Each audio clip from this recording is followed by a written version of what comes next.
தப்பா நினைக்காதே. நான் உங்க பொழப்ப கெடுக்க வரல.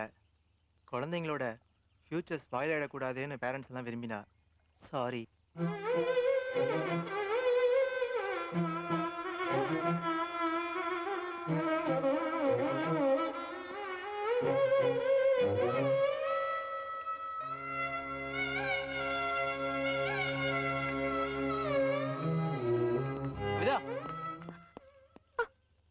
என்ன மறந்துடுங்க.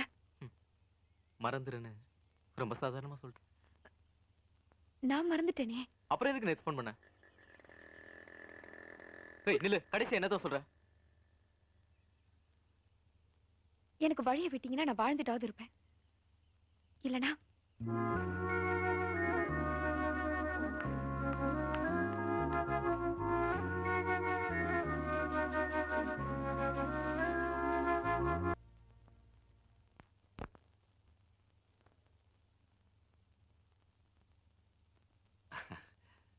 A to Z எப்படி?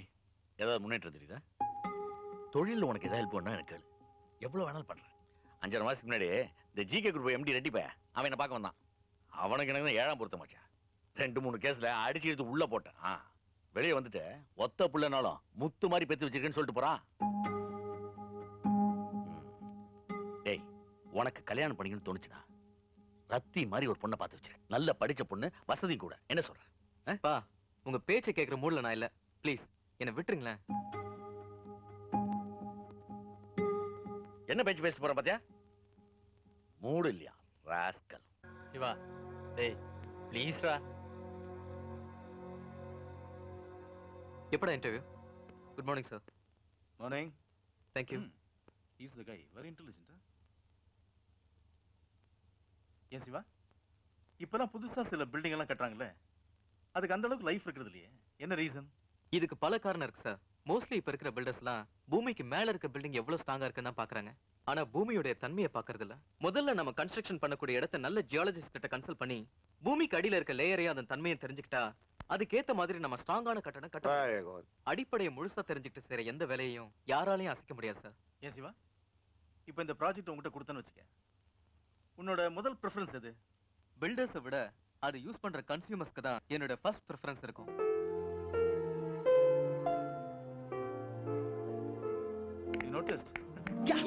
கிட்டத்தட்ட எல்லா வேலையிலும் கை வச்சிங்க போல இருக்கு. அதான் அனுபவம் எவ்வளவு பேசுது.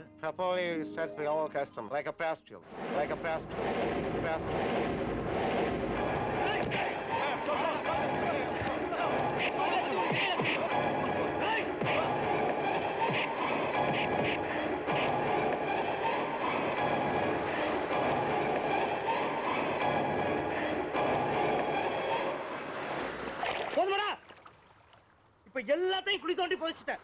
சந்தோஷமா உனக்கு? இப்போ டேய், நம்ம என்னென்னவோ கனவு கண்டோம்டா, எல்லாத்தையும் இப்படி பண்ணிட்டியடா. பாரு, உனக்கு என்ன, உங்க அப்பா ஏகப்பட்டது சம்பாரிச்சு வச்சிருக்காரு. இந்த நிலைமை. டேய் டேய் விடுடா, நாம தானே அவனை கூப்பிட்டோம். நம்ம மேலதான் தப்பு. இனிமே இந்த தப்பை பண்ண வேண்டாம். சரி விடுறா, இவனுக்கே ஒரு நாள் நம்மளை பார்க்கணும் தோணா வந்து பார்க்கட்டும். ஆனா ஒண்ணு, இதுக்கெல்லாம் நீ கண்டிப்பா ஒரு நாள் வருத்தப்படுவ.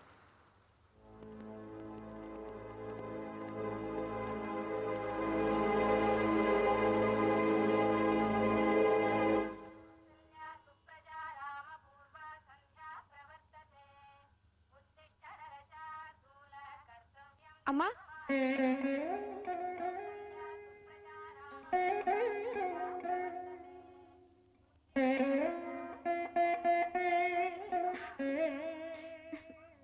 அம்மா, கவிதா, இத பாரு. அம்மாவை, அம்மாவுக்கு பழையபடி உடம்பு சரியா போயிடுச்சுமா. இது பாரு, கையில நல்லா அசைக்க முடியுது, நல்லா நடக்க முடியுது. என்னால இங்க பாரு, தலையை கூட நான் தான் தவிட்டேன். Thank God. எனக்கு கோயிலுக்கு போகணும்னு ஆசையா இருக்குமா? என்ன கூட்டிட்டு போறியா? போலாமா? ஒரே நிமிஷம்.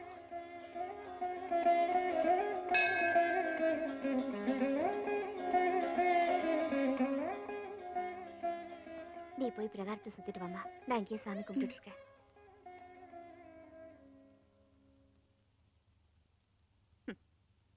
அப்படி நான் என்ன ஆசைப்பட்டேன் ஆண்டவா? எல்லாரும் போல நல்ல புருஷன் வேணும்னு ஆசைப்பட்டேன். தப்பா கிட்ட அவ என்ன சீரழிக்கும் போது எனக்காக பேச யாருமே வரல. ஏன் நான் ஒரு அனாதை நாயினு தானே நீயும் என்ன கைவிட்டுட்ட. நான் என் மகளை கைவிட முடியுமா? ஏன்னா நான் வாழ்றதுக்கு காரணமா இருக்கிற சாமி அவ. அந்த உயிர் நல்லா இருக்கணும்னு கூட நான் ஆசைப்படக்கூடாதா? மத்தவங்களுக்கு நான் தப்பானவளா இருக்கலாம், ஆனா உனக்கு முன்னாடி சத்தியமா நான் சுத்தமானவ. எல்லாத்துக்கும் நீதான் காரணம். அப்படியே நான் தப்பானவளா இருந்தாலும் இந்த படுகொலையில விழுந்தது நான் தானே. தண்டனையே எனக்கு கொடு. எனக்கு மகளா பிறந்தது தவிர எந்த குத்தமும் செய்யாத அவளையே தண்டிக்கிற. தப்பு ஒரு பக்கம், தண்டனை வேறு பக்கமா? நிறுத்து உன்னோட கண்ணாமூச்சி விளையாட்டலாம். இதெல்லாம் விதின்னு சொல்லிட்டு இருக்க, என்னால முடியாது. எல்லாமே விதினா உன்னை ஏன் கும்பிடணும்? உனக்கு எனக்கு இவ்வளவு பெரிய கோயில், விக்கிரகம், 6 கால பூஜைகள். தப்பே செய்யாத அவ ஏன் தின தினம் சாகணும்?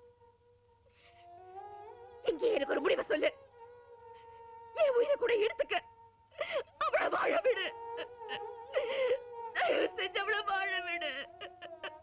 தயவு செஞ்சு அவளை வாழ விடு.